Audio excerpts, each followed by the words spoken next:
لکه څنګه مو چې ستاسو سره وعده کړې وه تر څو له دې کتاب څخه بهترین جملې تاسو ته په پښتو باندې وژباړم او یا هم مفهوم مطالب وړاندې کړم تر څو ستاسو سره هم مرسته وکړي تر څو غوره ژوند په لورې حرکت وکړئ.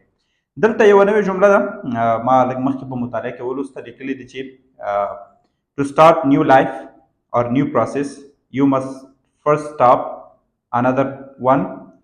So stop blaming luck, stop blaming other people, stop pointing to outside influences or circumstances, and the last one, the most important thing is stop blaming your childhood or neighborhood. د دې مطلب څه دی؟ مونږ او تاسې ټولو شاید په ژوند کې ډېرې بدې خاطرې د ځان سره راجمع کړې وي. شاید همیشه مو خلک د لپاره چې اوس کوم حالت کې نور خلک ملامت کړي وي، یا مو حالات ملامت کړي وي، یا به وایي چې والا حالات داسې وي. اکثره خلک مالدري دي، مثلا راځي وایي چې که ما سره مثلا داسې شی وی تا بلدلی وي چې ما به څه ترسره کړی وي.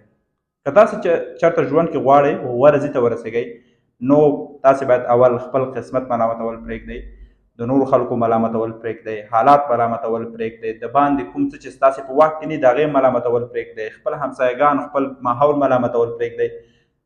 د نوي ژوند شروع کولو لپاره تاسې باید همدا اوس دا هر څه یو ځای ته کړئ او نوی دا تصمیم ونیسئ چې تاسې غواړئ غوره ژوند ولرئ او هر رقم حالات چې وسی، هر رقم ماحول چې وسی، تاسې فقط خپل هدف په لورې کار کوئ، د خپل هدف لپاره جنګېږئ او بالاخره بریا ته رسېږئ. په یاد ولرئ حالات ستاسو سره مرسته نه کوي تر څو چې تاسې د ځان سره مرسته ونه کوئ او حالات په خپله خوښه بدل نه کوئ. هغه شیانو پسې مه ګرځئ چې ستاسې په واک کې دي.